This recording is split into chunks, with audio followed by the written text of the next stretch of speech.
Okay, good afternoon. We're here for the January 28th, 2020 iteration of the BMZA for the 1 o'clock docket. As always, we ask that you initially please turn off your cell phones, keep talking to a minimum. If you have to have a discussion, just please step out in the hall. The proceedings are being recorded by audio and visually as well. We don't want to disturb the proceedings. The board will vote on each case and make a decision at the end of the docket. If you would like to stick around and observe that process, you may. Otherwise, you can call the BMZA office tomorrow morning after 9 a.m. The number's 410-396-4301. Again, 410-396-4301 to get today's result for your particular matter. In any event, you'll receive a written notice of the resolution in the mail within about 30 days. As always, again, we ask that you not do any work until you receive that ruling, and certainly don't do any work in Baltimore City without pulling the proper permits.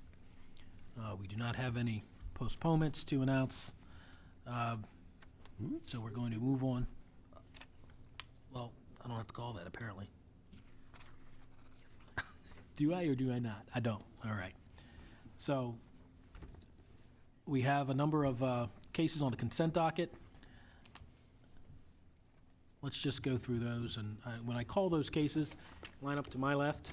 We'll get all those cases and all the party representatives up here. We'll swear you all in, and then we'll call each case individually and resolve your particular matter. The first case is case number 2019-421, 1802 Jackson Street, John Bolster. Next case on the consent docket is 2019-442, 815 South Montford Avenue, Gus Ciperco. And we have case number 2019-447, 205 South Loudon Avenue, Grant Murphy. And we have case number 2019-450, 1704 Barclay Street, Ms. Lisa Hertzmark. And finally, on the consent docket, we have case number 2019-455, 1329 Hull Street, Tom Hart.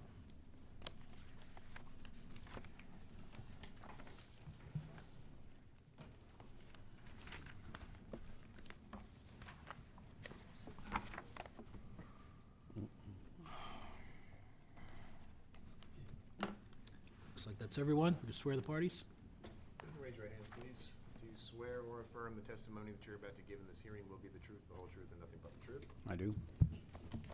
Okay. Calling the first case of 2019-421, 1802 Jackson Street. Mr. Bolster? Yes, hello. This is a request to construct a two-story rear addition with a rooftop deck. Is that correct? Correct. Okay. Do we have any staff reports for this property? Martin French for the Baltimore City Planning Department. Planning Department has no comment on this application. Thank you. Okay. Mr. Bolster, is there anything else you'd like to add to your application? No, thank you. All right. Well, the board, having heard your appeal, believe we have sufficient information to approve your appeal. Thank you. Case number 2019-442, 815 South Montford Street, Gus Ciperco? Ciperco. All right. Mr. Ciperco, this is a request to construct a new third floor with a rooftop deck. Is that correct? That is correct. All right. Do we have any staff reports? Planning Department has no comment on this application. Thank you. Okay. And Mr. Ciperco, is there anything you'd like to add to your application? No, thank you. All right. Well, the board, having heard your appeal, I believe we have sufficient information to approve your appeal. Thank you. Have a great day. Case number 2019-447, 205 South Loudon Street. It says Grant Murphy. Did that person not show up? All right. We'll move on from that one. 2019-450, 1704 Barclay Street. And I know you're not Ms. Hertzmark, but I'm not. I'm state your name. Dana Valerie. Okay, and with you? Ernst Valerie. Okay. This is a request to construct a three-story dwelling, multifamily, 5 dwelling units with 5 off-street parking spaces. Is that correct? Yes. Okay. Do we have any staff reports, Mr. Park? Planning Department has no comment on this application. Thank you. Planning Department's a little silent today, huh? Okay. Saving the best for later. Safely silent. All right. Is there anything you'd like to add to your application? No. All right, great. Now, the board, having heard your appeal, we believe we have sufficient information to approve your appeal. Thank you. Thank you. Case number 2019-455, 1329 Hull Street. Yes, sir. Mr. Tom Hart? Speaking. Okay, sir, this is a request to construct a raised detached deck in rear yard. And I'm told that the application included constructing complying rear additions and a new third floor with rooftop deck. Yes, sir. Sound right to you? Okay. Do we have any staff reports for this property? Planning Department has no comment on this application. Thank you. Mr. Hart, is there anything you'd like to add to your application, sir? No, but I have a general information question. Could I ask that, please? Sure. Okay, I'm on the third floor, and the engineer told me that it has to have a 10-foot offset, and that's 140 feet of square living space I'm losing. Is there any way I can appeal that, or is that locked in stone? I do not know the answer to that question. Let's defer to planning for a second. Sit tight. Could we look at the drawings a moment? When you're saying, what is the Planning Department saying specifically, sir? That, what were you being told by the Planning Department person? Oh, well, the engineer Yeah. who drew up the plans said the planning department, he said they passed a law like in 2017, because there's a house with like a couple doors up that has their third floor is, even with the facade straight up. Right. And they're saying, and I was told that the third floor now has to be a 10-foot offset. Ah, okay. The front or the rear of the property? Front, please. At the front, yeah. That is a new design policy, and it is basically to preserve the cornice line of the existing two-story houses in a row. Right. So the third floor is set back for that purpose. That is a concept that actually was pioneered in some of the historic districts first, in order not to interfere with the historic appearance of a row. You may want to contact the planning department or have the engineer contact the planning department about whether there's any possible design waiver in that regard. I'm not aware that there is, but that would be the route you'd have to take. The zoning board would not have jurisdiction over that. Okay, contact the planning department? Yes. Yeah, because like I said, like 3 houses up, they have the third floor. Yeah, and they probably got it before that policy took effect. Right. Okay. Thank you. Martin, do you have a card you could give him? I don't, I'm sorry. Thank you. Okay, well, I don't know if I gave you your parting words, did I? Not yet. Okay, well, here are your parting words. The board, having heard your appeal, believe we have sufficient information to approve your appeal. Congratulations. Thank you, sir. Thank you. And I'll receive a letter within 30 days? Absolutely. Thanks again. I you. appreciate everybody's time and effort. All right, have a great day, sir. Let me recall one more time on the consent docket. Case number 2019-447, 205 South Loudon Avenue, Grant Murphy. I think he was sitting back there. Swear him in. Yeah, please. Mr. Murphy, you're going to have to be sworn in. Raise your right hand, please. Do you swear or affirm the testimony that you're about to give in this hearing will be the truth, the whole Yes. truth, and nothing but the truth? All right, Mr. Murphy, this is a request to construct a two-story rear addition. Is that correct? Yes. Okay. Ms. French, do we have any staff reports for this property? Planning Department has no comment on this application. Thank you. All right. Well, Mr. Murphy, the board, having heard your appeal, I believe we have sufficient information to approve your appeal. Okay, thank you. Thank you. All right, now we'll turn to our regular docket. When I call your case, the applicant should come up, stand to my left. I don't believe we have opposition to any matters, but if we do, you would stand on the other side.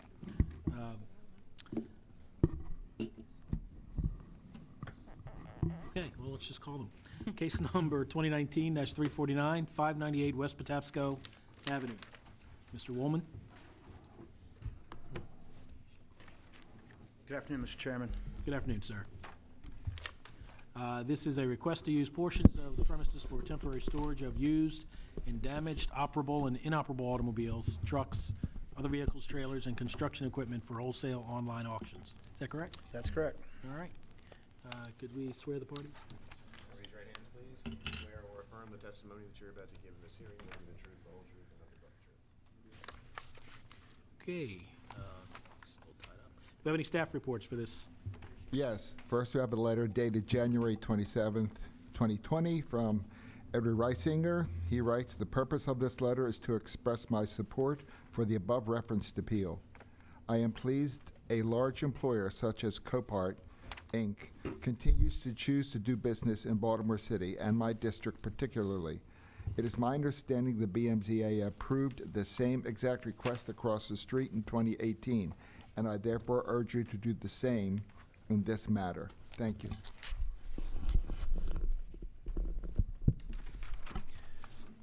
All right. I'm going to read first from the official memo that the Planning Department sent on September 25th of 2019 to the board. We're not sticking with the no comment theme? I told you we saved the best for later. This property is within the Chesapeake Bay Critical Area, and it's protected by the state-mandated Critical Area Management Program. In that area, maintenance, dismantling, or storage of abandoned, unlicensed, junked, or derelict vehicles or vehicle parts is a prohibited use.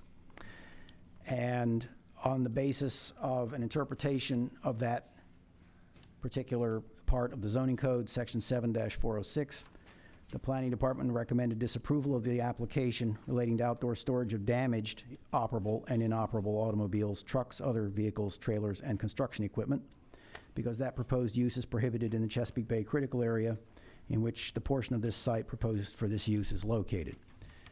Since that time, of course, as you know, the applicant has postponed this hearing in order to meet with Planning Department staff and go into greater detail about the operation. And the department's position at this point is it is incumbent upon the applicant to distinguish the proposed use of the property from this particular description that's contained in the zoning code. And so we leave it to the applicant to present that material to the board. Thank you. All right.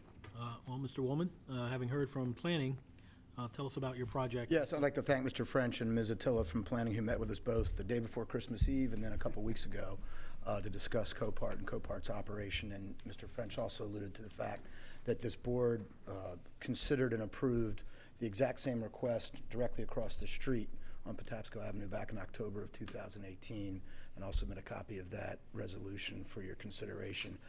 Standing to my right is the project engineer, Dan Lovelace, and to his right is Phil Weber, who's here from Copart. He's regional manager. I'll proffer, if it pleases the board, what their testimony would be. If you have any questions for them, that would be fine. I think what I'd like to start with is a photograph some of Copart's other operations throughout the country. And again, as the councilman indicated, the councilman's excited that Copart is coming into the city and doing a lot of business and creating a lot of jobs.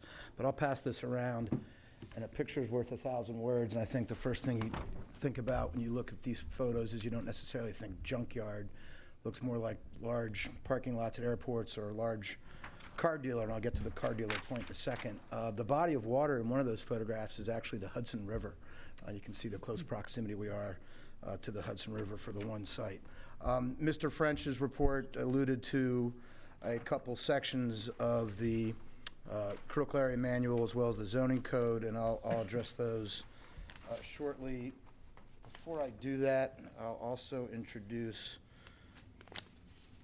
a document which is Copart's Statement of Operations. It speaks for itself. I'll introduce it as part of the record. It basically, I'll read the first paragraph. Copart and its subsidiaries provide cutting-edge asset liquidation services to institutional, commercial, and private owners, collectively sellers of used, undamaged, or damaged operable and inoperable vehicles, trailers, watercraft, power sports, industrial construction machinery, and equipment collectively referred to as assets.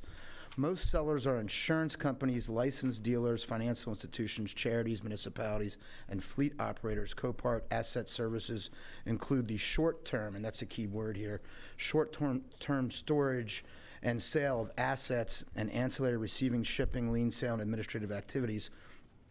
All assets are liquidated intact, meaning no dismantling, draining of fluids, crushing or sale of parts occurs at a Copart facility, and that's an important fact, and I'll just introduce a copy of that statement of operations for the record.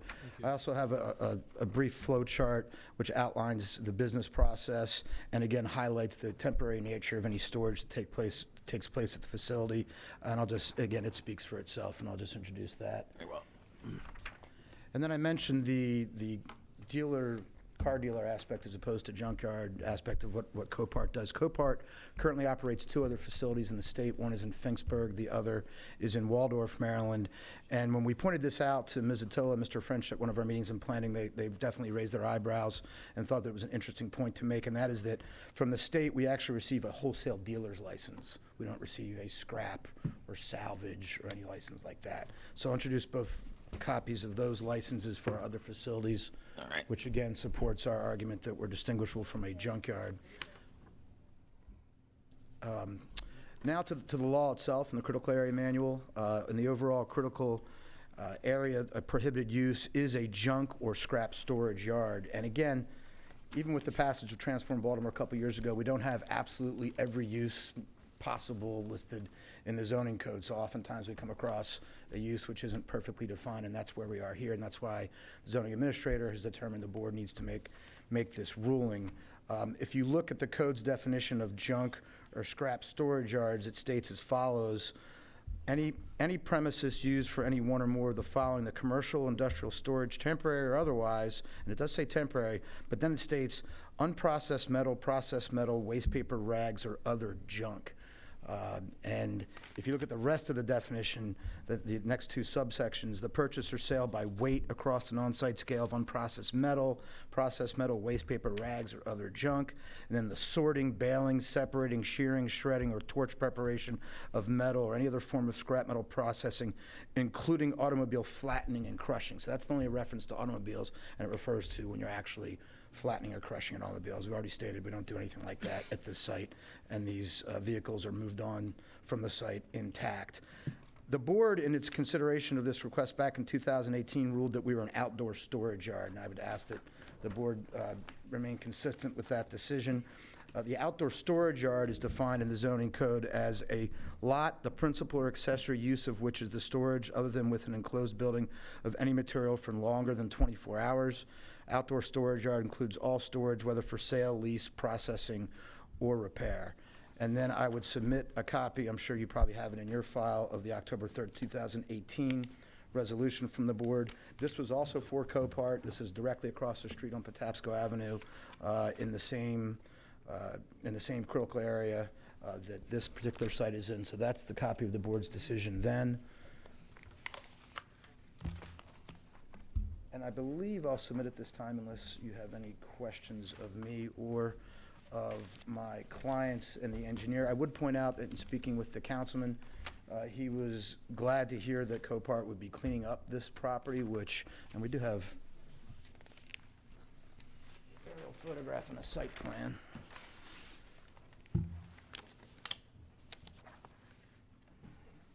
So just to give you an idea of where this is is Patapsco Avenue. The site you all approved in 2018 is here.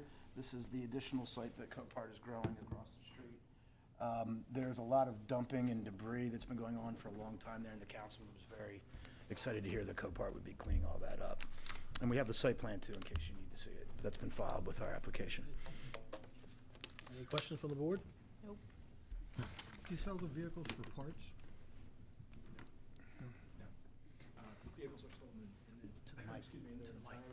You have to go to the microphone. Go to the mic and state your name. Give your name. No, we don't, Your name, sir. I'm sorry, Philip Weber, Regional Manager for Copart for the Mid-Atlantic region. We don't part the cars out. They're sold in their entirety. We don't own the cars. We're processing for the sellers who are, as was mentioned, primarily insurance industry, financial institutions, rental cars, donations. We sell the cars in their entirety. Our members are everywhere from wholesale parts owners to people who are flipping cars. So it's large scale and both large scale and small operators. Do you sell to the public generally? Only in states where it's allowed. We don't sell in Maryland to the public. Okay, Thank you. great. Thank you, Mr. Woolman. Thank you. Appreciate your presentation.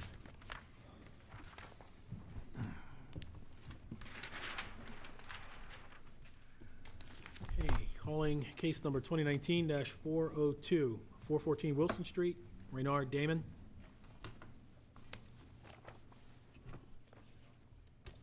Good afternoon, sir. This is a request to use the entire premises as an art studio, recording studio. Yes, sir. Swear the witness, please. Raise your right hands, please. Do you swear or affirm the testimony that you're about to give in this hearing will be the truth, the whole truth, and nothing but the truth? Yes, sir. Okay, do we have any staff reports? Yes, thank you. Planning Department reviewed this application, noted that this property is located in the Upton's Marble Hill Historic District. However, this is essentially a commercial property within what is predominantly a residential district. The property itself would qualify for consideration as a neighborhood commercial establishment property because it has been a non-residential property apparently pretty much since construction. However, because it is in the historic district, the Department of Planning recommends that approval of this application, if granted, be subject to the condition that all exterior changes, including additions, demolitions, and alterations, are completed in accordance with an authorization to proceed issued by the Commission for Historical and Architectural Preservation. Thank you. Okay. Mr. Damon, having heard from planning, if the board were to be favorably disposed toward your application, is that condition acceptable to you? Yes, sir. Okay. Tell us about your project, sir.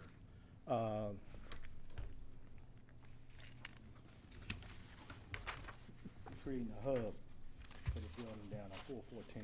I'm sorry, I can't hear you. Yeah, you can move the mic to you, but we need you to speak to the mic. Here's some, take a look, exhibit. And what is it you're handing to me, sir? What we plan on doing down there, we're doing a art studio, recording studio, and also photographer. And we met with Marble Hill several times. They're supposed to send a recommendation. They never sent it, so They were going to send a recommendation in support of your project? yes. I got an email from them 3 days ago saying they was happy for it and they gonna send a letter, but they never sent the letter yet. So you're gonna operate multiple studios in the same facility, in the same building, right? Yes, sir. Do you have an identified business hours at this point? Not at the present time. It's like gonna be a 9 to 5, but we don't exactly know what we plan on doing, but we're trying an 8-hour process. So no one will be recording music at 2, 3 o'clock in the morning? Nah. No. Do you intend to hold any live performances in your Not at facility? all. It's basically for the community to get the kids off the street and give them something to do and learn a trade. Okay. All right. Any additional questions from the board? Mr. Chairman, the code defines art studio, including recording studios, photography studios. It's a pretty all-encompassing definition. The property does qualify for neighborhood commercial because of its prior use, and the art studio use is a permitted use within a neighborhood commercial establishment. Very well. Thank you, Mr. Baumgart. All right. If there are no further questions? No. Anything else you'd like to add, sir? No, sir. All right. Anything you'd like to offer? I can give it to you. I can tell you a little bit more. I'm V-Shell. I'm Tyrone Davis. I'm the owner of V-Shell's Homes Apparel.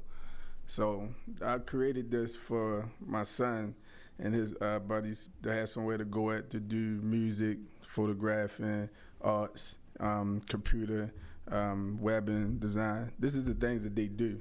But I was paying out money for them to go somewhere else near their school, and it was costing. But I buy properties in Baltimore City, so I've been looking for a building. I found the building. It was a good building, the YMCA right there. They go play basketball right there. I grew up not too far from there, so I knew the area. So when I seen the building, I decided to purchase the building and to create the hub for the different things for them to do as far as what they trying to do in life, with something that they want to do for themselves. So that's the purpose of me creating that, and I just was trying to get it up and running for them. That's it. Okay. So All right. We appreciate that. That's commendable. How old is your son? my son's 17 now.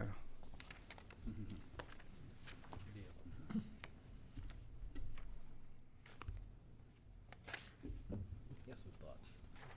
some thoughts, Michelle? Maybe. We have some time. Good time.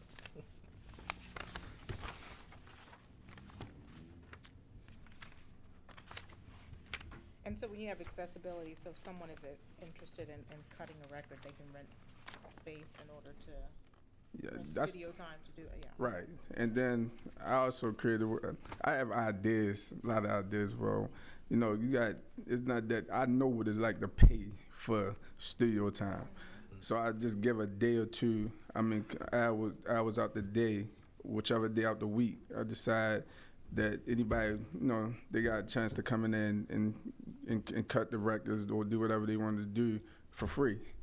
So just, you know, I know what it felt like to pay. I've done it. My son been doing music since he's 11, and I knew he was so serious in it, but I knew it was costing me a lot. So, and then he had his buddies. They was one design clothes, one do photography. So that's what I really came up with, the idea, and that's why I was looking for a building. When it came, I purchased it to, you know, to fix it up, take the time out of everything else I was doing to try to get that up and running for him. That's all. Okay, Thank you. great. All right, well, thank you for your presentation. Good luck to you. All right. Now calling case number 2019-403, 926 North Calhoun Street. Angel Perez, or Angel? It's a girl. Angel? She'll tell you. It's like Instagram post. Let's see. This one is Steve Harvey Family Feud. Okay, stand up. Name of a band that begins with a H. You said Jose. Good afternoon. Ms. Perez? No. No. That's my dad. So my name is Michelle So Beato. it is Angel Perez, right? Yes. Okay. I was on my game. Okay. Michelle Beato, Beato. Okay, and I'm sorry, say your last name again? Beato. Biasso? Ms. Biasso, this is a request to use the ground floor as a grocery store, is that correct? Correct. Okay. You folks are here for the opposition? All right. Could you, let's have all the parties sworn, please? Raise your right hands, please. Do you swear or affirm the testimony that you're about to give in this hearing will be the truth, the whole truth, and nothing but the truth? Yes. Okay, do we have any staff reports? Yes, Planning Department reviewed this application, noted that this particular property does have some record of non-residential use, and therefore is eligible for consideration for the proposed use as a neighborhood commercial establishment. The department has no objection to the application. Thank you. Okay, thank you, Mr. French. Ma'am, tell us about the project. So since December 17th, I wrote it down so I won't forget. Since the December 17th postponement, I have met with several members of the community. We held a community meeting on January 11th at the Harlem Park Recreational Center, where we presented our ideas and addressed some concerns to the best of our ability due to the business not being open yet. Many community members took the initiative to start a petition. We've gained over 100 signatures from members of the community saying that they need the store with a deli attached, which is what we are proposing to have. Since then, I also met with Diane Marshall from the Church of Deliverance, who's about 4 buildings down, and she had some concerns about what we came to offer, and we went over some business plans and some ideas of having fresh food, daily specials for the seniors, kids, etc. She was very excited about that. I also met with Sergeant Arthur White from the Western District, and briefly we discussed some surveillance cameras. The Western District offered to come in and just check them out, make sure that the views were what they will use if they needed to. They also offered to tap in, if necessary, to the surveillance camera. So I told them once we get the approval or denial, we'll talk more in depth about the. But you already have the cameras up? No, we haven't started no construction yet. Okay. But that is definitely, we would need cameras, so we will have them. Okay, why don't we do this? You stated that you had meetings with the community and addressed their concerns. Correct. What were the community's concerns? That is a crime area. That's all they said. That's all they stated. Both of these gentlemen came to the meeting as well. That's all they stated.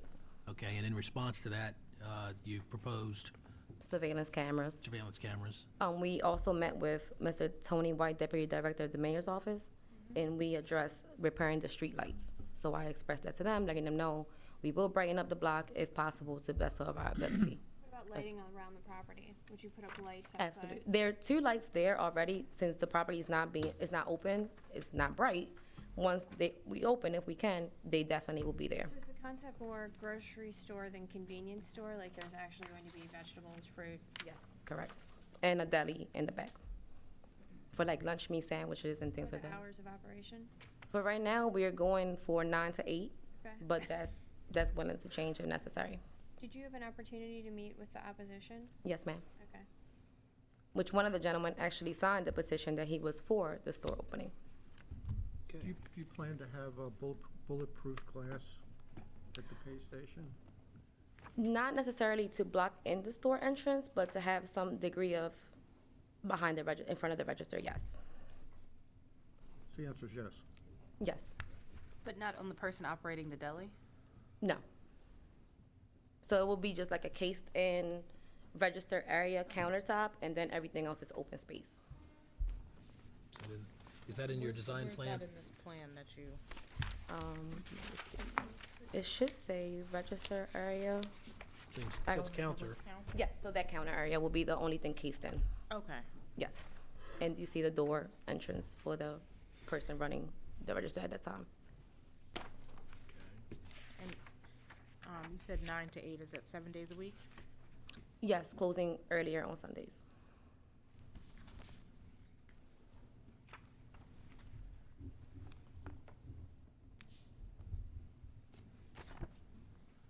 Okay. I interrupted your presentation, I believe. Look, that was all. I was just expressing this. One of the gentlemen that came to oppose, he signed the petition for the store to open. We discussed this in depth that morning. Do you want to submit that petition Sure, for the record? absolutely. Are there any other small grocery stores or convenience stores in the area? There's one by the Harlem Park School, 1 block over, but the other ones are closed. How many people do you plan to employ? Between 3 and 4, but they'll be rotating.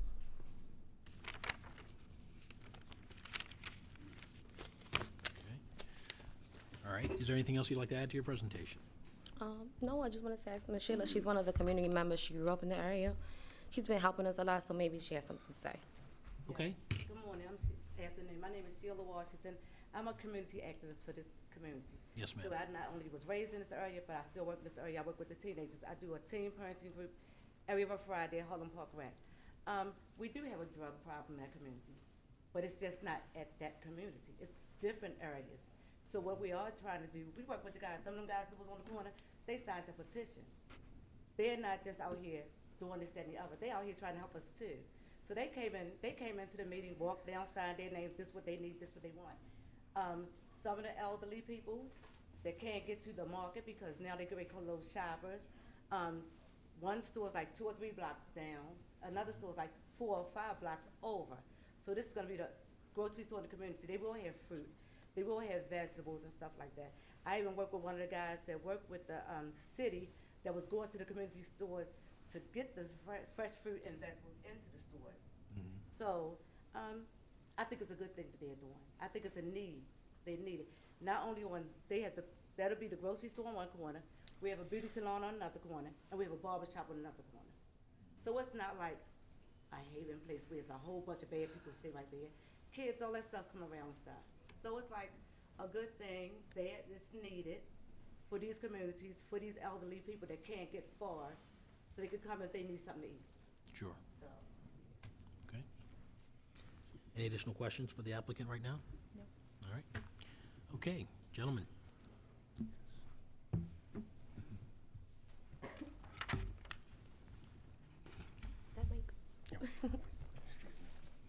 My name is William Baker, and I live in the area.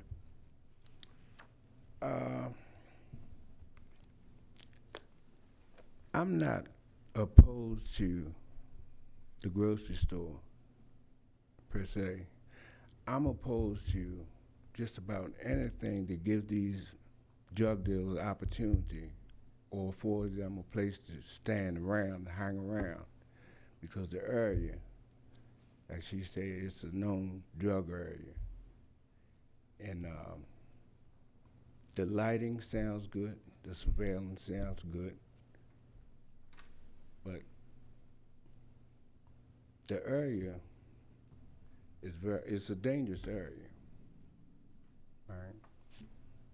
And the elderly that live in my building, they're afraid to walk down there because of the activity. Is that at any time of day or particularly in the nighttime? Any time of day, especially when it get dark though. What do you see what is the use, how is the building, if at all, being used now? We understand it's not open for the business that they propose, but are people hanging around it now? On the other side where the hair salon at and the barber shop, they hang around those two. So like I said, this is another opportunity, or another place for them to hang. To your knowledge, does the hair salon or the barber shop have surveillance video on the outside of the building? I don't know. So do you think that the surveillance video in this grocery store would help to deter that hanging out of people in front of the store? Well, especially if they're trying to do illegal drug activities and the police could, there's a possibility that police can then tap into that surveillance video and see exactly what's going on. And that's a possibility. Along with the surveillance, I think that there has to be some lighting. It's very dark in that area. And she discussed lighting. So if she has the lighting in place, she has surveillance video that the police can then tap into, would that ease your hesitation on this project?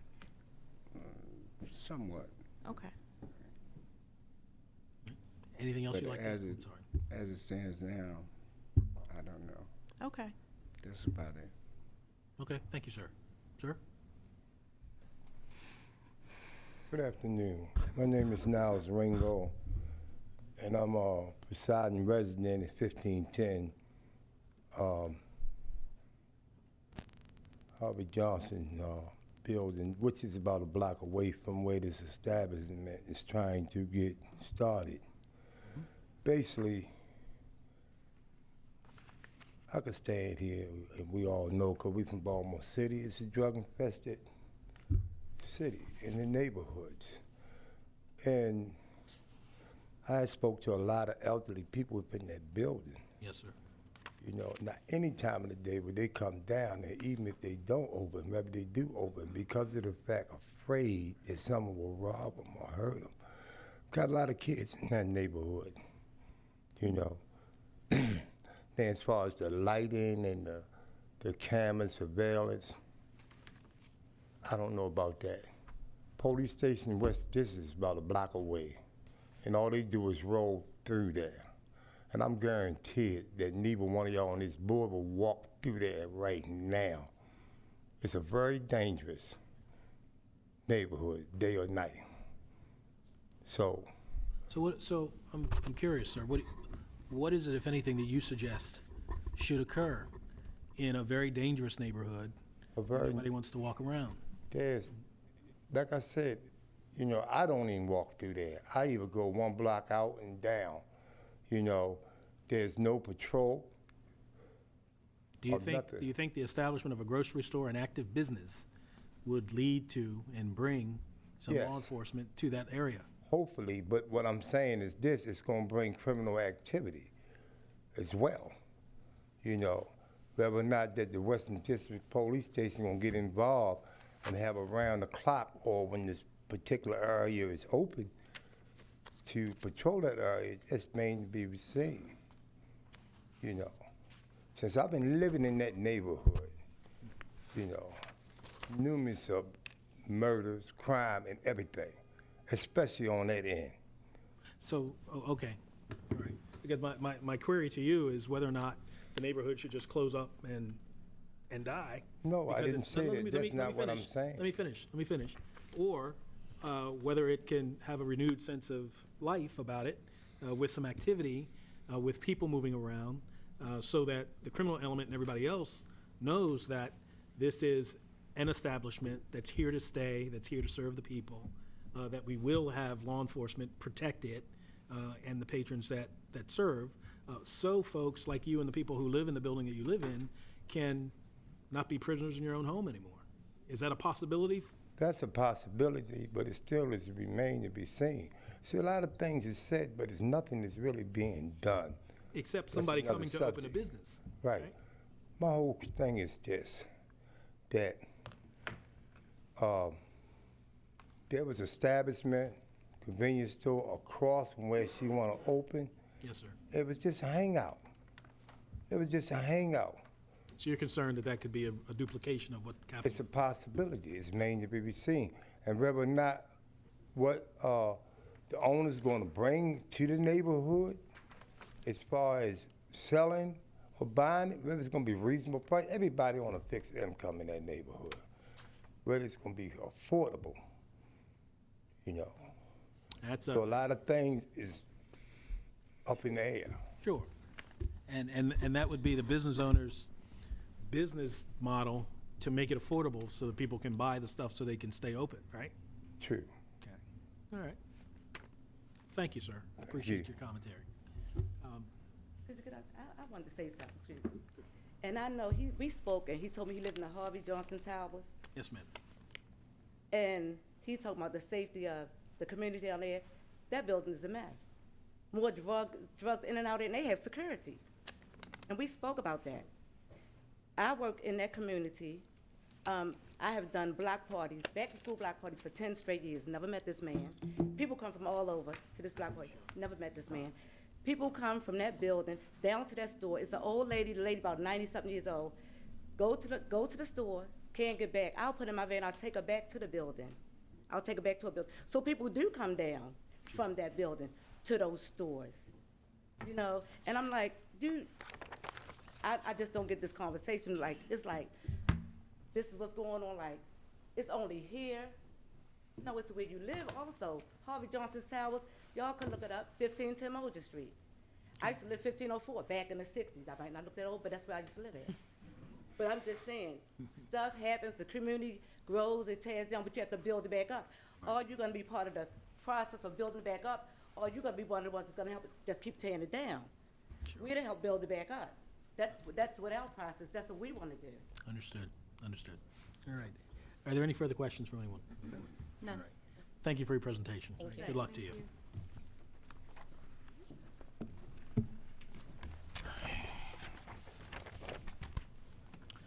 Calling the case of 2019-413, 1222 Druid Hill Avenue, Josh Atkins.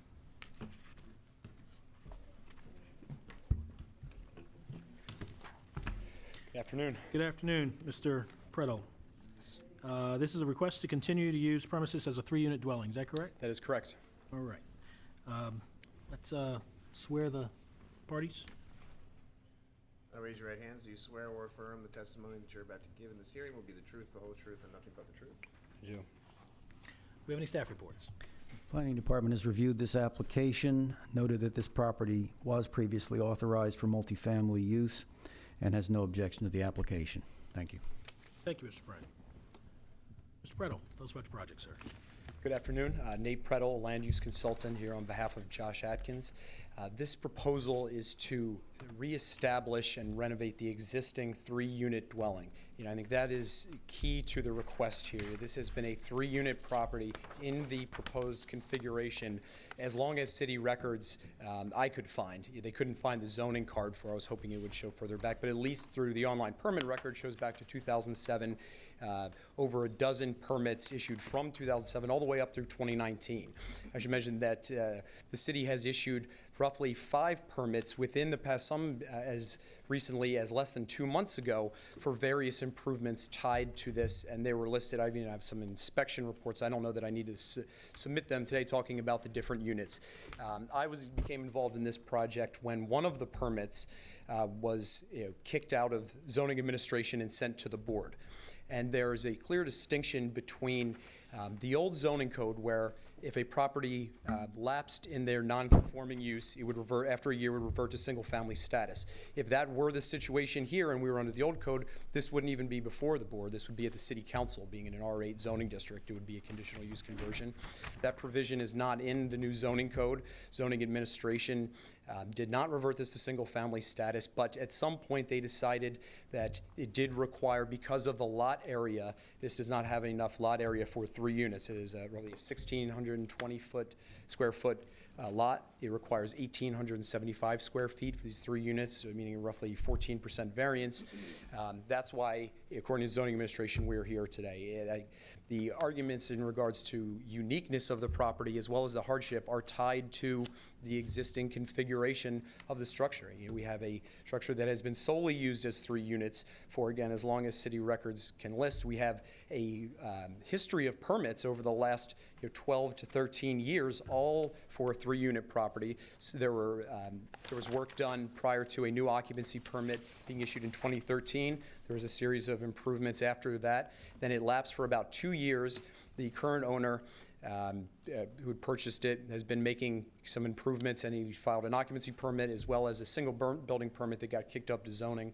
And I believe that the facts and the uniqueness of this situation should get support from the board. I'd urge you to approve it. And there are some issues. I had a discussion with the opposition beforehand, and I would like to be helpful to what her concerns are. Maybe I can speak to that after she has an opportunity to talk. Okay. Had you had an opportunity to speak before today? We just did. Okay. All right. We'll hear from the opposition with regard to concerns. Does anyone have any questions for Mr. Prado at this point? No. All right. Ma'am? Good afternoon. My name is Marty Petrelli. I am a resident on Druid Hill Avenue. I live in the 1300 block, approximately 1 block from this property at 1222. I am a member of the Marble Hill Community Association. I'm very involved with the neighborhood. I am the former Architectural Review Chairman and Chap Liaison for the Marble Hill Historic District. This house is not contained in the Historic District at this time. It is in a block that is earmarked for expansion of the Marble Hill Historic District. Therefore, CHAP has no jurisdiction on any repairs or improvements or alterations in this block. My concern is that it came to me back in the summertime that this house was being renovated with no permits. There were no active permits at the time that the renovations occurred. We took pictures of the contractors doing the work. We checked the permits. I have a copy of the permits at that time, and there were no current permits, even though there were a multitude of permits pulled since 2013. The house has been vacant. Now, I'm not sure if the zoning codes have changed, but we were under the impression that once a building is vacant for a period of 2 years, whether it's in renovation or not, that it would revert back to single family. Our concern is that this particular block is largely vacant at this time. And the properties that are occupied are all multifamily or rooming houses. It is our goal to bring this block into the Marble Hill Historic District, which is excluded at this time. And our goal is to get homeowners in this block, because this block is so important to the civil rights movement. There's several historic properties in this block, including a national landmark, Union Baptist Church, which is directly across the street from this property. There's also Lily Carroll Jackson's Freedom House, which is the former site of it, and the NAACP headquarters during the civil rights movement. There is the AME Bishop's house on this block. The first colored YMCA is at 1200 Druid Hill Avenue. The Juanita Jackson Mitchell Law Offices are at 1239, and recently underwent a $150,000 stabilization that was paid for by the city of Baltimore. So this block is also earmarked by the National Park Service as part of their 2019 comprehensive plan to be a potential tourism area. And as you know, McCullough Homes is directly to the south of this, and that is also earmarked for a major reconstruction in the next several years. This block is really important to the Marble Hill Historic District. We just vitally want to see homeowners in this block and to stabilize the block.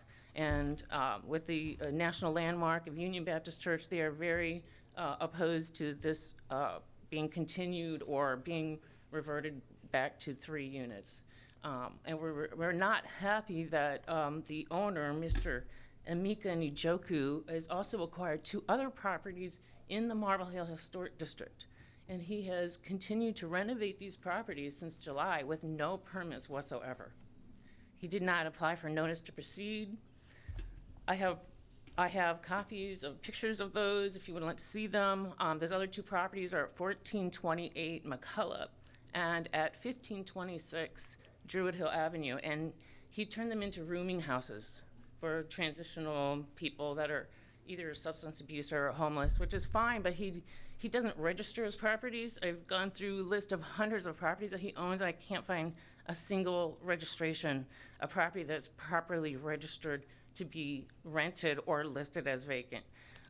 His property that he claims is his offices on his property records is at 405 Park Avenue, and it's in the Mount Vernon Historic District, and it's just in such a state of disrepair. And obviously he's renting, there's air conditioners and people going in and out. It doesn't look like his office is like anyone's office to me. And, it's the architectural details are all messed up. And, we just don't, we don't want this kind of developer coming into our neighborhood, not meeting with us, not coming to our neighborhood association, not finding out, what our goals and our plans are. In the 1300 block where I live, the property values have increased and selling now for $250,000 to $300,000. So these properties in the 1200 block are valuable, and they're really hot right now, and there's several of them for sale. One's a vacant shell, and it's $290,000. So these properties are valuable.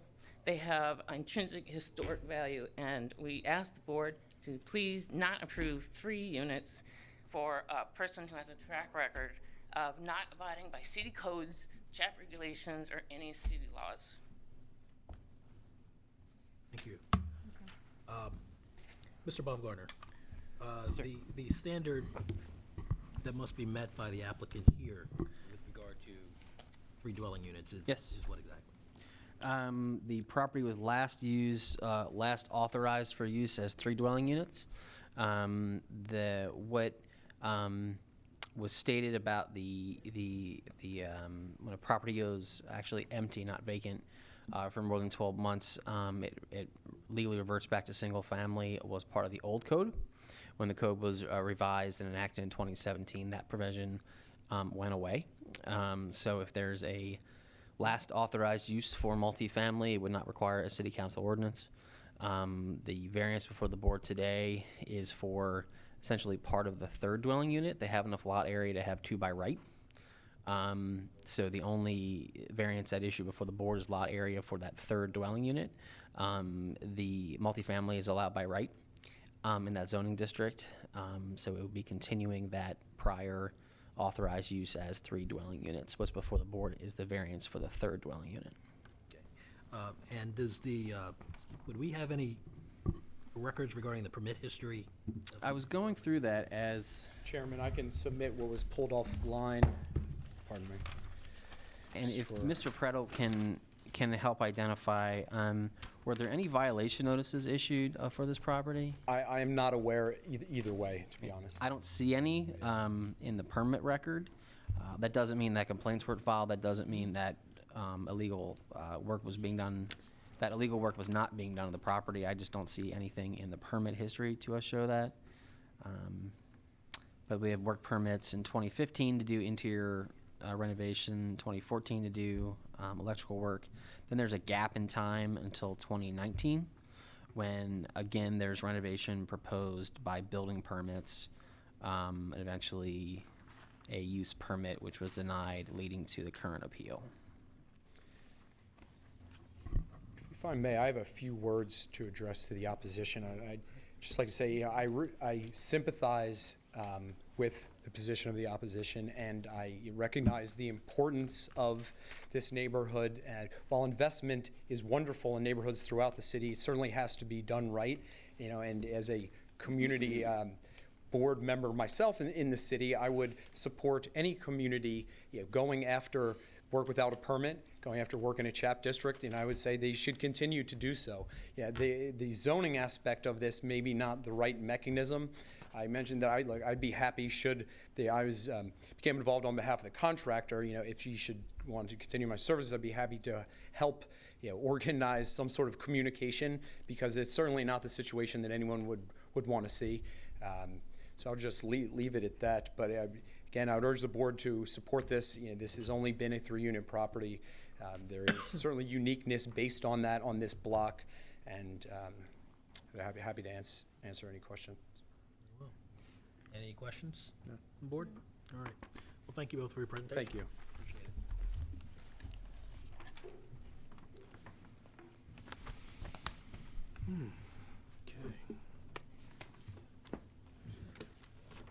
Okay. On the case of 2019-451, 4008 Main Avenue, Roanne Monroe. Good afternoon. Good afternoon. Are you Miss Monroe? Yes, I am. Good afternoon, ma'am. This is a request to expand the existing basement and first floor 12-child daycare center into a second and third floors, increasing to 65 to 85 children. Is that correct? Yes, it's currently zoned as 25. The capacity is 25. Capacity is currently 25? Yes. And you're seeking approval up to what number of children? The goal is 85. We had originally felt comfortable. Actually, Before we get too far, maybe we swear in. yeah, let's do that. Raise your right hand. Do you swear or affirm the testimony that you're about to give this hearing will be the truth, the whole truth, and nothing but the truth? I do. Yeah, so Hold on. Actually, a couple other administrative things I got to do first. Staff reports, please. Planning Department has no comment on this application. Thank you. All right. Go ahead, ma'am. yeah, so initially, 25 was a comfortable number for us. We felt that it would satisfy the needs of the community.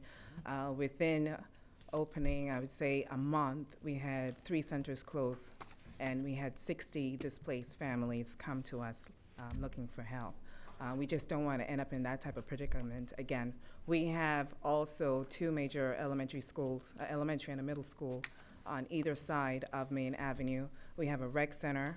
We're parallel to Liberty Road, and we just see so many kids coming in that have been turned away for behavior issues, put out of daycare, under 5 years old, and we just want to make sure that's not happening again. I've worked with the state in the detention center, all males. I've taught education for over 15 years, and it starts here. We have to do better from the beginning. We spend a lot of time going backwards and trying to correct things, and we have to start with the families within Main Avenue, within Liberty Heights. This is an area that has a lot of crime. I'm not concerned with the crime level. I'm concerned about the kids. And so we are there. We want to make sure that the educators who work on that block don't have to drive to Reisterstown or Owens Mills or go to Towson for childcare, that we have affordable childcare with highly qualified staff where we are. The last time I was here, we already went to parking and planning, and we already had that taken care of. We have the capacity of 10 parking spaces at this time, and we have the ability to add 7 in the back area if needed. I did speak to Mr. Fran, I think it's Borinsky, if I'm pronouncing it properly, in Parking and Planning, and he also stated that adding additional parking is not really what parents need, because they're going to try to double park anyway. It's a management issue, and if there's any, and I've done myself, I've gone to the curb and transferred students back and forth. We have runners, we have staffing that accommodates that, so people are not having any issues. We have a minute and a half as far as drop off. Kids are dropped off, their seats are dropped off, they're transferred back and forth as needed. We are the only facility on that block that has a driveway, and so we have the ability of having people circle the block. There's an alley at the back if necessary, so I don't foresee any issues. We just want to make sure if there's a need that we're able to fill the need, and I don't have to come back to planning and wait, and that was the issue this year. What are the ages of the children that frequent the? Right now, we have 2-year-olds to 15. I also teach business and IT, and so we offer some training in that capacity. We have a nonprofit that we run as well, so people can get certified in education, childcare, and IT as needed. We also want to offer services. We have a lot of elderly on the block, so we want to offer them some ability to have some income as well if they want to come in and volunteer or work. So we're offering that capability as well. So you have, early drop-off, you have after-school programs? Yes, we have after school, we have extended care. We're open 6:30 a.m. to midnight every single day. I cover many shifts as possible. We have staffing available. Right now, we have staff, for example, from Celebrate. They work in the morning and they come after, so we allow people to have different shifts. You can work on call. In Baltimore City in particular, it's very hard to get staffing, and that's a major reason why we have so much disruption with the kids, and we want to make sure that it's stable, and that's why I'm there 24/7, just to make sure that if somebody doesn't show up or somebody got terminated or someone, that the kids have a consistent face. They have a consistent, it's a family-based environment. If they get soiled or whatever, we take care of all of their personal needs. You have any additional questions from the board? Did you ask why 65? You said that as it is, it's big enough for 25, but you have 12. When we first came here, no, the capacity had changed from 12 to 25. Okay. We are at 25, and we only did 2 floors. And so right now, we're going to do the entire building. That's the goal. Okay. So you've mentioned you've got space for 25. We were only using 2 floors. We're using 2 floors. And so- now we want to use the other 2 floors. Okay, and that's going to accommodate a total of 65. We're going up to, our goal is 65 to 85. But again, with the space that you're Yes. opening up. Yes. And is your understanding that that would be consistent with the state requirements for? Yes, the only requirement they asked was contact parking and planning and transportation. And when I have the letter right here, they said that adding a 3rd passenger loading space or anything like that, in Baltimore City, there's just no space allotted, and most times the families don't use the space, they parallel park. And so it's a management issue. They said, specifically, they said it should be adequate in this area, and that we just need to be mindful of the rules and thoughtful of the people in the community. We're out there all the time. We're helping clean up. We've had 3 burned buildings on Baltimore, on Main Avenue, and the goal is to, with consistency, show the teenagers, the kids in the community, that we do take care of our community, that we clean up after ourselves. Prior to me coming in there, when we first got there, kids would drive by and just toss trash up and down the street, like big bags of trash. That has cut back down. They see me out there every day picking up rubbish. They see the kids cleaning, and it's a positive influence on that block. I'm sorry, go ahead. Sorry, when you said you were using 2 floors before, which 2 floors? The basement and the 1st floor. That's the current use. So you will then use the basement, the 1st floor, 2nd floor, and 3rd floor? Yes. So effectively 2 additional floors Yes. to the excuse me. I don't see, there's not a fence here? Yes, a fence was put in. For some reason, the overhead still doesn't show the fence. I think there's a delay. It's fenced in. Is the entire premises fenced? The entire back. We will be fencing in the front if we get that, and we will allow for additional play area. Right now, there are 2 play areas, so there'll be a 3rd green, I would say, space in the front. So they will have additional play in the front. It will be a 3-foot gated kind of thing. And then we're going to extend possibly extend the driveway all the way through. Right now, if you've driven on Main Avenue at all, we have on one end of the street Shoppers, and we have the middle school, and on the other side. And if they don't have any parking at all. When I say we have parking, they don't have. I think the school itself maybe have 20 parking spaces for over 400 kids, and so it's very difficult. And with proper planning, we want to allow for a circling if necessary, but we don't foresee the need. None of the other facilities have allowed that, and so when they have their buses come through, they practically are stuck. If there's any type of emergency, and people have to get out of Main Avenue, they would have to use our driveway. There's no other option. Main Avenue is one way. It is. We have the only, I believe Granada cuts over, and then, so if you're trying to get out, I remember just over the summer, BG was doing some work, and they had to use our driveway.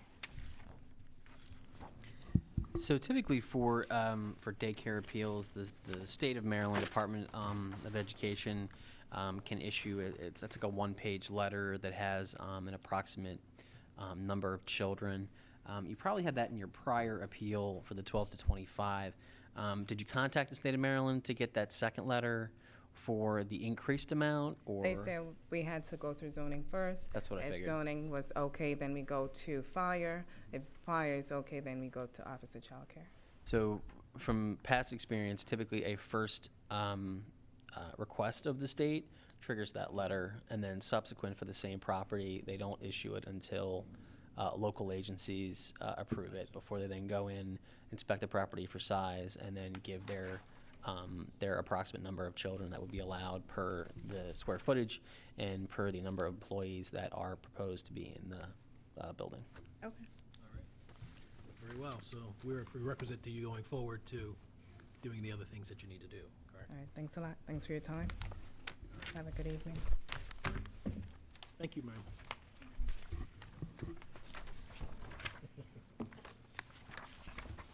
Interesting.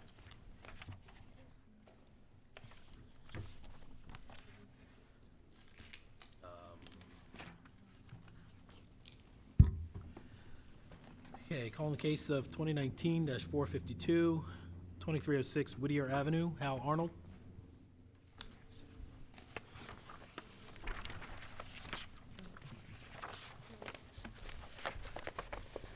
Good afternoon, Mr. Arnold. Hi, good afternoon. This is a request to use the premises as 3 dwelling units. Is that correct? Yes, it is. All right. Could we swear the parties, please? Raise your right hands, please. Do you swear or affirm the testimony that you're about to give in this hearing will be the truth, the whole truth? Yes. Do you have any staff reports? Yes, Planning Department reviewed this application, noted that this property has a record of multifamily use as 3 dwelling units going back to 1931, at the time of the police survey. It isn't clear whether it was actually constructed that way, because the building appears to date from the 1920s, but it could have been.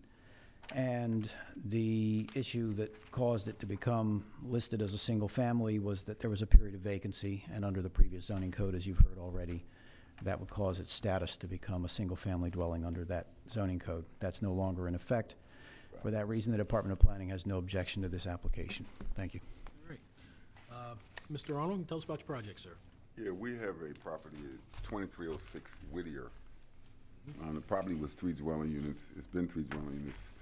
It went on a vacant house notice. The previous owner hadn't updated their permits. Since then, it's actually never gone back to single family. If not, we couldn't have the hearing. We've got permits as early as, well, as recent as September of 2019, which was issued to do some repairs on the, this is a permit that the last permit that we got. We have inspection. Introduce that? Yes, this is a permit, the actually active permit. And the reason why we're here, because we had to file for a use permit to use it as a 3 dwelling units, because after the time it goes back to single family and it has a vacant house notice. Since they never lost use, we should be able to get the use back. But the lot coverage, when they changed the zone law, they changed it to R7. And they said they wanted so many square feet per unit, which I believe it was 750, now it's 1,100. The lot is 21 feet 8 by 100, which is 2,175. So it's a little bit under the actual square footage for it just to go right to 3 units without having a hearing. So obviously we want to have a zoning approval for the variance because of that. But I've personally done 4 houses on that block, which are 3 units, which they're all the same size. It's just they're further down the street. So we have, I got a picture which we took when they put the sign up. It's still got 3 mailboxes. It looks like 3 units. The previous tenants are actually still getting mail, which I've got, which show apartment 1, apartment 2, apartment 3. We're still getting electric and gas bills, which I have a copy of, that as recent as January. But these bills are very low because there's nobody in the building. But I do want to present that to show that we have what they have is 4 bills, and it's one for the public service. When you have 3 units, you have a public meter. So we have a bill from BG&E, which I'm going to present, which is apartment 3rd floor, apartment 2nd floor, apartment 1st floor, and the public, which is very small, $2 bill or something, these service fees. But they are still zoned as 3 units. Still getting used for 3 units. And we do have active permits for 3 units, but because it was vacant house notice, and the owner is over here, Mr. Pillier, he getting it back to the present state that the city requires as far as filing a use permit and then getting the final inspections. But before we can do that, we need to appeal to approve the 3 dwelling units, which we feel like we never lost. But it did go to vacant house because the owner didn't keep the vacant house, you know, when you register the property. And then we have, along with the bills and the present thing, and then the present permits. And we have the use permit on file, which is contingent on the zoning appeal, the zoning board approving this appeal. And the inspection reports from the city, and I do have mail that's been coming as recent as last week, and it says apartment. But this is somebody else's mail, which is no good, but I can't give it to you. But we do have mail that comes to the house now, so I guess we could forward to them. I don't know. I guess they didn't leave a forwarding address. And this is just a layout of the building. It shows these are the drawings that we submitted because the existing units, when you come in the building, you open up the door and you go in the 1st floor, and then you go up the steps, and there's an apartment on each floor. And then there's an existing egress. So there's a steel fire escape, which is still in perfect condition, so you can walk out the door and walk down the steps, which they require with the egress. So the drawings show the floor plan, the egresses that are required. And if you look at the front of the building, if you took a picture of the sign, you'll see 3 mailboxes, so it just looks like 3 apartments, but we have to get the zoning approval in order to proceed with the use permit, and then we can have the final building and the fire inspection, and then we can open up the property in the requirements for Baltimore City Building and Code Enforcement. Any questions from the board? No. Is Blessing Properties your company? No, the owner, Mr. Al, that's the name of his company that, it's LLC, but he's the actual owner, and I'm just a consultant, and I do all of the get permits and support getting the permit. And the bills are still coming in his, name because he does everything according to keeping the 3 units, but for some reason, because of the thing, they went down. Okay. All right. I would like to, well, I'm not sure. You may speak. State your name and then. Al Peltier, one of the managing partners for Blessings. Peltier, P as in Peter, E-L, T as in Tom, I-E-R. We purchased the property back in 2018. It was an abandoned property at that point in time. We have other properties on the street. We're very active in the community, the homeowners community center. It's on Arcato's Trellis, and we've been very active in the community. I know when we first got into the community, there's a lot of crime, a lot of drugs. Anthony's our maintenance person. He's also a partner on this particular deal. Since we've been in the neighborhood, we have created a very positive sense in the neighborhood. There's many times where residents are now walking the streets because they feel more comfortable that we did acquire a number of properties that are in good condition. And we have been very active with the police department to rid the area of crime. One of the issues, the reason why we purchased this building was we have a building next to it, same size, same lot, and this building was dilapidating. And it was causing issues for our property. So we went down to zoning. We asked zoning what was the property zoned for. They said a 3-unit. We purchased the building. We have since renovated it. They said we had a year before we lose our zoning, so to come back and get a use and occupancy. We went back in November. We finished the renovations and went to zoning. We paid for the permit to get the use and occupancy. A week later, they came back and said there's an issue. And this was brought us from you. If we knew there was an issue before we started, we sunk in well over $120,000 in this project because the city said it was a 3-unit. We looked at it as a 3-unit, and they said we had a year to finish the completions, in which we did in 11 months. And I'm not sure if you've been around that neighborhood, but we get a lot of positive remarks from the community on our workmanship. And again, being in the community is helping to reduce the crime and allow joyousness for the community. Thank you. Mr. Peltier, is your LLC currently in good standing with the State Department of Assessments and Taxation? Yes, when we was requesting funding, they pulled, and it was in good standing. I know we're due for we have until March of this year to get it in good standing for 2020. Okay. So just keep that in mind. The filing of a zoning appeal does not trigger that requirement. Zoning appeals can be filed by any entity. They're not required to be LLCs or corporations or partnerships. But the filing for a building permit does. If you're an LLC or a corporation or a partnership, does have to be with the business in good standing. Well, So Likely, what I would have to say is, if 2020 is not yet relevant, the reason you're in bad standing now is because personal property, your taxes probably weren't filed for 2019, so you may just want to travel check with your accountant to make sure that the proper paperwork gets filed. it doesn't impact this appeal, but just when we take in an appeal, we pull the business information. So that just popped up for us. Finalize that this evening. One clarification, just want to make sure. The building was occupied and it was considered vacant, but just for the record, when he said the building was abandoned, I don't think it was actually abandoned property, so we can't say that because that causes a problem. It's a vacant property notice on the building, and it's not an abandoned building because that's the terminology that we don't want. We accept it in the context of Yeah, which we don't it want was that, stated. okay, I apologize. Thank you. Please forgive me on that one. Right, so that's very important, because if it's abandoned, I know that the record, there's a problem with that, so we just want Yeah, the that has lots of terminology legal to be correct. connotations, but Okay. we understand the All right, thank you. the context in which it was presented, so. If there's no further questions, anything else you'd like to add at this point? Oh. Yes, sir. Okay, thank you. You want to say anything? Thank you for your presentation. All right, have a good day. luck. Calling case number 2019-453, 3019 East Baltimore Street, Carlos Reyes.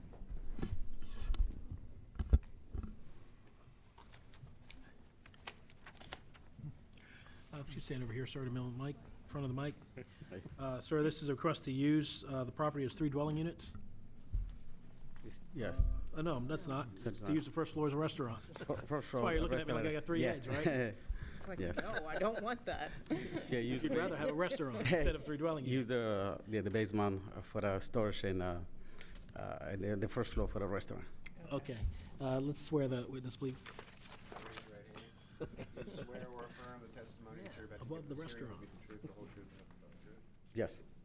Any staff reports, Mr. Burnett? Yes.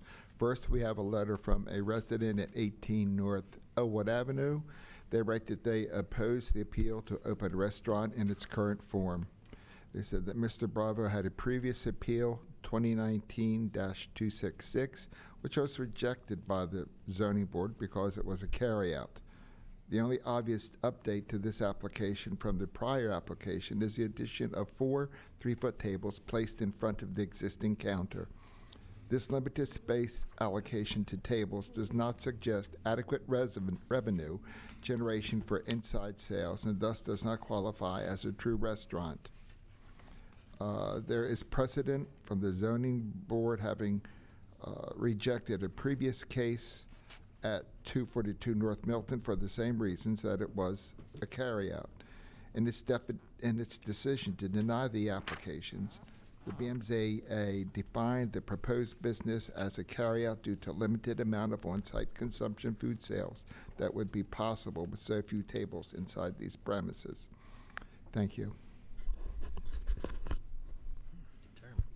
Planning Department reviewed this application, noted that this property does qualify for the neighborhood commercial establishment use that's proposed, and has no objection to the application. Thank you. Thank you, Mr. French. Sir, tell us about your project, and you've heard the letter of opposition.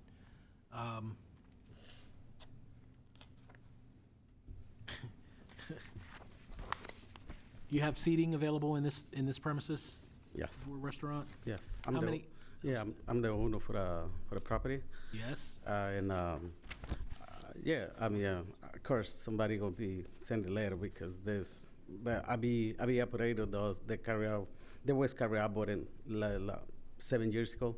I be working on, I be running for 7 years old, and they are closed down for 2 years, and now I try to open it for reopen it for it's already existing. We already have it in Queen, Hood, and everything, and it's still in good shape. Okay, so I'm looking on your diagram and your drawings, Yes. and I see 4 tables? Is that how it's Yeah, set up? 4 tables, each, 4 chairs, each table. It's equals, I see, okay, that's 4, looks like 3 around each. So how many people can it accommodate at one sitting in this restaurant? 12.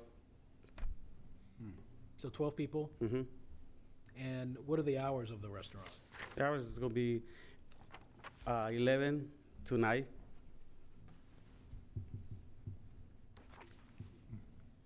How many days a week? 7 days a week. Did you say 11 to 9? 11 a.m. to night 10 p.m. Let's see here. How many waitresses or wait staff have you hired, or will you hire? I'm sorry? Wait staff? Because, you know, at a restaurant, you have servers, so how many servers will you have? How many employees? I can also rephrase her question. Will this be the kind of restaurant where there's a waiter that comes to your table and takes your order, or will it be the kind of restaurant where you have to go up to a counter and get the food? Yeah, you gotta come to the counter, and get it, get it food. So And no waiters or waitresses? Nobody comes to your table and takes your order? yes, it is gonna be a restaurant. Yes, for example, you come in, we take your order, you eat there inside. Right, but you Yeah. take your order they don't take my order while I'm sitting at my own table, right? I go up and give them my order, correct? Yeah, sure. Okay. Mhm. How many people will work there total? Between 5 and 6. Okay, and where will these people work in the restaurant? One is for the cashier. Uh-huh. One is for the table. Uh-huh. One is dishwasher, and 2 cooks. Okay. Did that answer your question, Michelle? Yes, thank Okay. you. Are you the operator of the restaurant? Yes. Mr. Baumgartner? Yes, sir. Can you tell us what distinguishes a restaurant from a carryout? Sure. So just, and Mr. Bravo, you can correct me if I'm wrong. You had owned this property and operated it as a pizza shop, a taqueria, is that correct? It used to be. Yeah, and then it closed down for 24 months? Yes, I gotta. Yep, and now you're trying to bring it back? Yes. Right, okay, I just want to make sure that I got that history Yes. correct in my head. So the property is in a residential district. It would qualify for neighborhood commercial. Carry-out establishments are not permitted. Restaurants are. Just want to make sure that we were all on the same page. The zoning code defines restaurant as an establishment at which food and drinks are provided to the public primarily for on-premises consumption by seated patrons. And if the establishment also serves alcoholic beverages, a full menu of food and drinks is prepared primarily on premises, and annually the average daily receipts from the sale of food exceeds the establishment's total average daily receipts for alcohol, novelty items, T-shirts, hats, etc. The exclusions for a restaurant is that it does not include a carry-out food shop. The prior zoning code, the definition for a restaurant included language about seated patrons served by wait staff. The current zoning code does not include that language. The carryout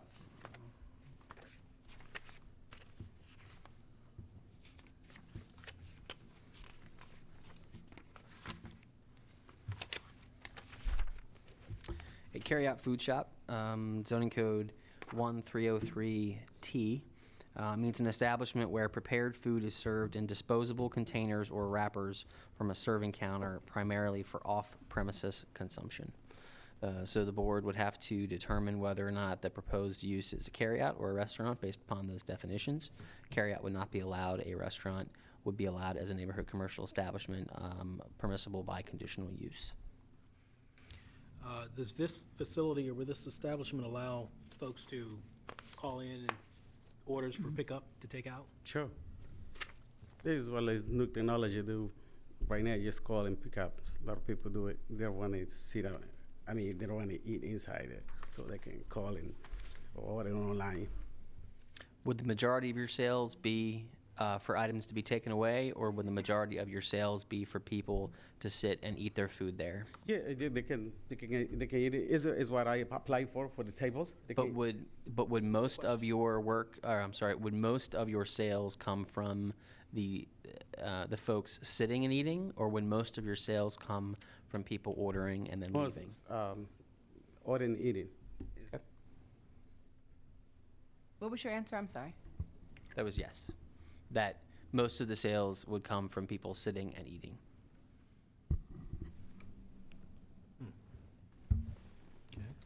When you operated this previously, did you have any area to sit and eat? Now, right now, No, when you did it before. no. You didn't, so before when you, They used to be just carry out. We would just make deliveries, and the people wouldn't come and pick it up. Just carry out. Okay. We don't have, yeah. It was a pizza shop. Okay. Any other questions, board? All right, thank you, sir, for your presentation.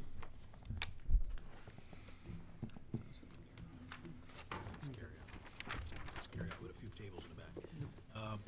Calling the case of 2019-456, 1633 Fleet Street. Good afternoon.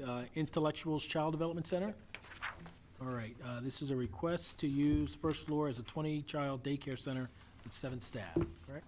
Yes. All right, can we swear the parties, please? Yes, raise your right hand, please. Do you swear or affirm the testimony that you're about to give in this hearing will be the truth, the whole truth, and nothing but the truth? Yes. Your name? Nisha Carter. Ma'am, could you slide slightly to your left? Absolutely. And ma'am, as well? Spell your first name. Niche.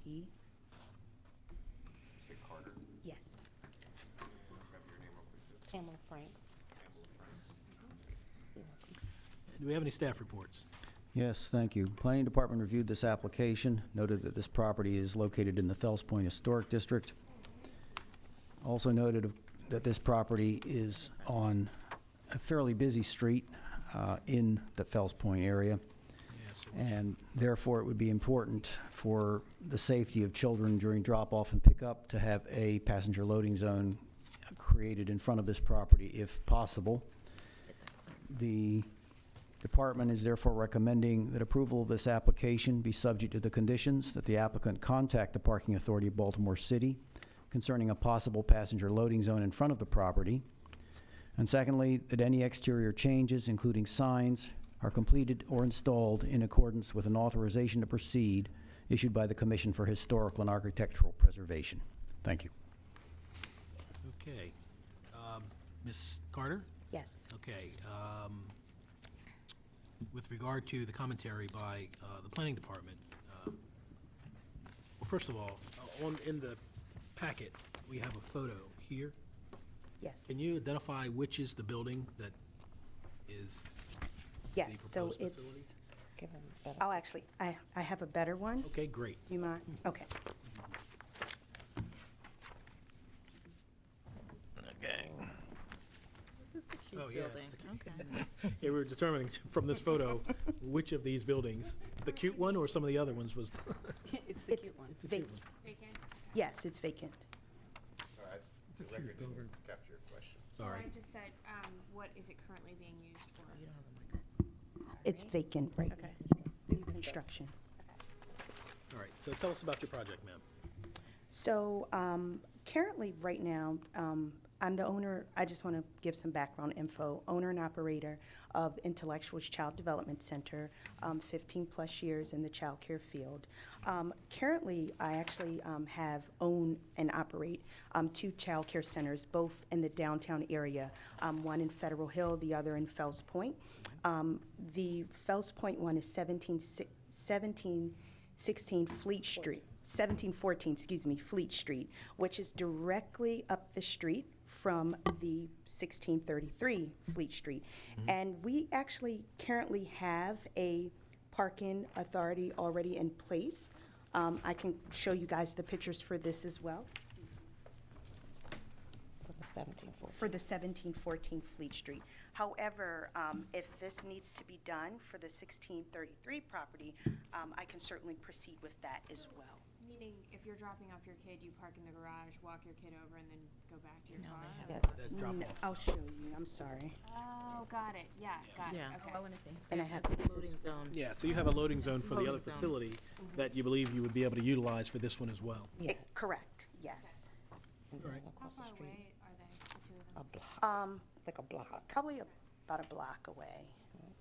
And this has two addresses, 1633 and 1635, so that's all one building, and it's now going to just be 1633? Correct, yes. So showing that across the street is Oh, a it's And if I'm sorry. You're opening another one so close is because you have enough people interested that you can. Yes, oh my gosh, the need for, particularly the need for infants, children under the age of 3, which at that time, we've kind of outgrown the building that we're currently in, now located on Fleet Street. And there is, again, a large need for the infants, toddlers, and that would be children under the age of 3. So what I wanted to do, because in terms of sibling, you have older siblings and younger, to kind of find a building that was close nearby so the parents are able to pick the oldest one up as well as the younger one within the same radius distance of the block, so. And would your intent be to utilize the newer building for the infants? Yes, Since just you have a larger particular. need for that at this point? Correct, absolutely. And the center hours are 7 a.m. to 6 p.m., Monday through Friday. I do have a schedule for that as well, for the infants. And then in terms of additional parking for the staff, directly across the street from the building that you guys are looking at, it's a Bank of America, and I tend to kind of, reach out to them, partner with them if there's any additional parking needed. So I do have a picture of that as well. Okay, you want to hand that up? So we Sure, make sure absolutely. we get it into the record.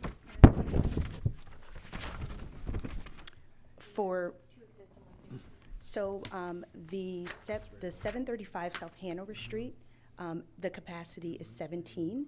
And the 1714 Fleet Street, the capacity is anywhere from 17 to 20. Have you approached the bank yet? I've left messages, but I plan on actually like going in, sitting down, speaking with someone. Yeah, there's some very limited parking at that location. Yeah. It's a popular spot. You would only need two spaces. Yeah. You said you would only need 2 spaces for your employees? Mm-hmm. Gotcha. I think you get fine. Because most of them take public transportation. Oh, okay. That's good. That makes it easier. Oh, she wanted to know if you needed to schedule. Sure. For the center I wanna hours. Just be sure we take in whatever it is you think that's helpful. Yeah. She gets Zeke Cohen. And then I also reached out to Councilman Zeke Cohen, First District, just via email, and he's very excited about the need for the community and the center to open. So I do have an email for that as well. Sure. Almost. Oop, I'm sorry. Like, which one of us are going to make the move? Okay. You see it? That's that one this way, yeah.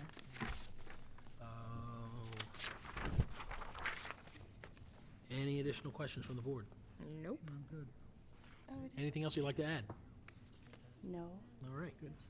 Thank you so much for Thank your you for time. your presentation. Thanks again. Have a fantastic day. You too as well. That's great. We're gonna go to the Royal Farms one next. Let's see, I think we have, yep, we're gonna go to, well, actually, we're not gonna do, Royal Farms, we're gonna go to, we're gonna deliberate on. Yep. So, I'm not recording anything for the rest of the day? That's correct. Okay. Yep. So, That's all I was trying to say. So I can go. Don't sound so happy. Mr. Chairman, those were all the cases for today, correct? Those are all the cases for today on our All regular right, docket. So we're recessing for deliberations on the regular docket, and then for 1200 South Hanover, is that right? 1200 South Haven Street. Haven. Got it. At Hanover from the last case. Yeah. Haven, very different. Hanover, Haven. Bio break. All right, so now Quick break. Deliberating pieces. It's all back together. That's correct.